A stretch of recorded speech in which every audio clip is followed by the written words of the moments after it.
वज़ीर-ए-आज़म बनने पर शहबाज शरीफ को भारतीय वज़ीर-ए-आज़म नरेंद्र मोदी ने ट्विटर पर मुबारकबाद दी। लिखा, हिंदुस्तान दहशतगर्दी से पाक खित्ते में अमन और इस्तेहकाम का ख़्वाह है ताकि हम तरक्याती चैलेंजेस पर तवज्जो मरकूज कर सकें और लोगों की फलाह बहबूद को यकीनी बना सकें।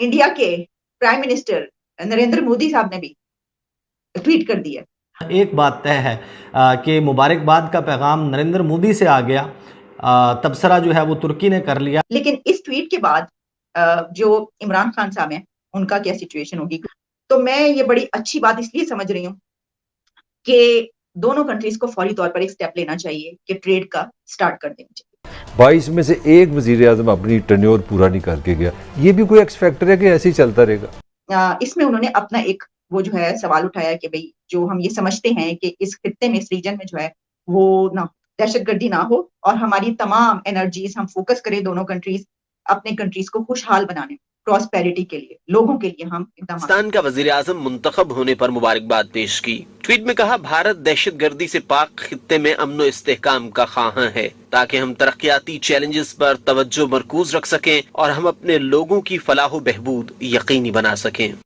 इंडिया के प्राइम मिनिस्टर नरेंद्र मोदी साहब ने भी ट्वीट कर दिया और पीएम मोदी ने जो ट्वीट की है उसमें उन्होंने मुबारकबाद दी है। अच्छा, ये जो पीएम मोदी की ट्वीट है ये आई है इसके बाद कि जब शहबाज शरीफ साहब अपनी जो स्पीच की उसमें उन्होंने भारत को भी उसका जिक्र किया और उन्होंने ये कहा कि हम ये चाहते हैं कि क्योंकि भारत, दोनों मुल्क जो है वहां पर बेरोजगारी भी है, वहां पर गुर्बत भी है, दोनों कंट्रीज में मुश्किलात हैं, दोनों कंट्रीज के लोगों को जो है वो मिलकर इस चीज से निकलना होगा और हमें मिलकर एक दूसरे के साथ ऐसे स्टेप्स लेने होंगे जिससे दोनों कंट्रीज की बेरोजगारी को, जॉबलेसनेस को और इसके अलावा जो गुर्बत है, पावर्टी है, इस तरह के और जितने मसाइल हैं उसको हम मिलकर हल कर सकें। तो उन्होंने पहले हाथ बढ़ाया, यानी उन्होंने कहा कि हम चाहते हैं कि उनके साथ दोनों कंट्रीज के ताल्लुकात बहुत अच्छे रहें।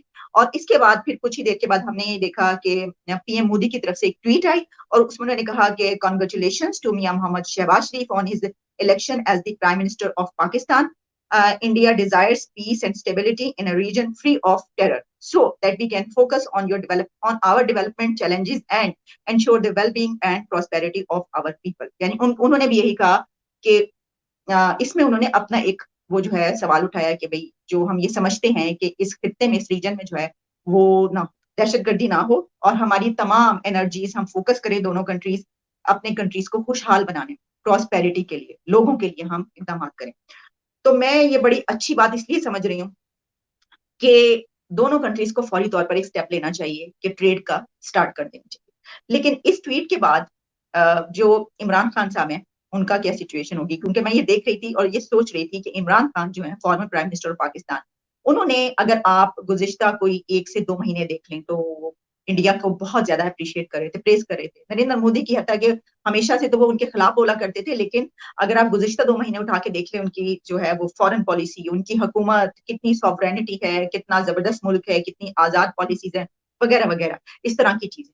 तो उन्होंने सोचा होगा कि मुझे तो कभी पीएम मोदी ने, मैंने इतनी तारीफें की, आगे से कोई जवाब ही नहीं दिया और शहबाज शरीफ अभी आज के दिन ही वो इलेक्ट हुए और अभी उन्होंने सिर्फ ये कहा है कि हम ताल्लुकात अच्छे बनाना चाहते हैं और साथ ही पीएम मोदी की तरफ से ये ट्वीट आ गया। तो ये सब कुछ चल रहा है, लेकिन अब मैं आती हूँ एक और इसका जो पॉइंट ऑफ व्यू उसकी तरफ कि देखें ये क्या हुकूमत चलेगी।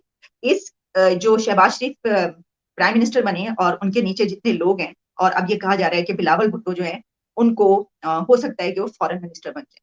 ये बहुत ही एक कमाल का फैसला होगा। इसकी वजह ये कि मैं ये समझती हूँ कि बिलावल भुट्टो एक अच्छे फॉरेन मिनिस्टर बनकर सामने आए।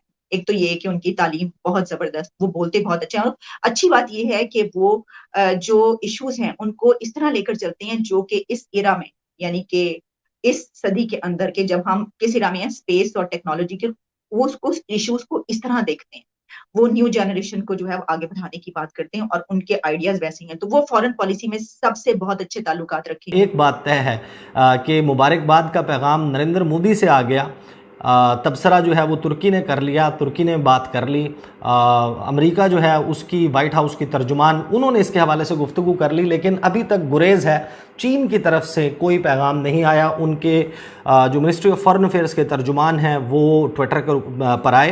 वज़ीर-ए-आज़म मुंतखब होने के बाद, शहबाज शरीफ वज़ीर-ए-आज़म बन चुके थे, उसके बाद वो ट्विटर पर आए, लेकिन उन्होंने अफ़गानिस्तान के हवाले से एक बयान पोस्ट किया, एक सिंकियांग के हवाले से उन्होंने वीडियो शेयर की अपने ट्विटर पर, पाकिस्तान के हवाले से, पाकिस्तान में सियासी तब्दीली के हवाले से अभी तक चीन की जानिब से लबकुशाई नहीं की गई।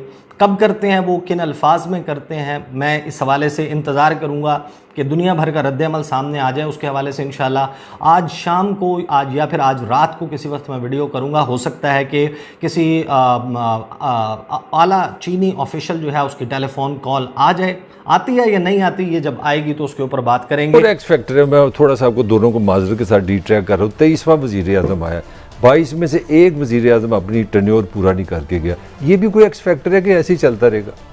देखें, इसमें बहुत सी ताकतें हैं, मगर सबसे ज़्यादा जिम्मेदार प्राइम मिनिस्टर ही रहे हैं इसके। कौन टांगे खींचते हैं एक दूसरे की?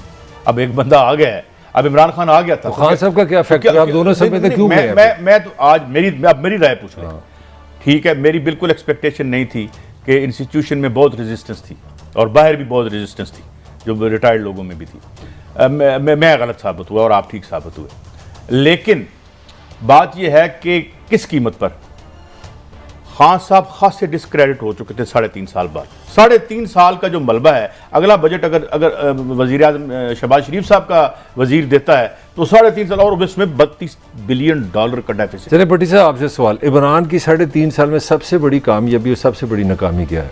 देखिए, एनालिसिस मैंने उन पर बहुत ज़्यादा तनकीद की जहां मैंने खामी देखी, और मैं अब भी ईमानदारी से कह रहा हूँ इस हुकूमत पे भी वही करूंगा जो मैं उससे पहले कराया था, इससे पहले। उन्हें कुछ साफियों की लिस्ट तो नहीं बनाई खान साहब ने कि ये मेरे खिलाफ थे? नहीं, इन्होंने तो बनाई है मलक साहब, मैं ईमानदारी से कह रहा हूँ, आपको पता नहीं, बड़ा इंटरेस्टिंग सवाल है। आप सीनियर साफी हैं, लोगों को बताएं 3.5 साल में उन्होंने क्या दिया, क्या नहीं दिया, फेलियर की क्या वजह? ज्यादा देखें, इमरान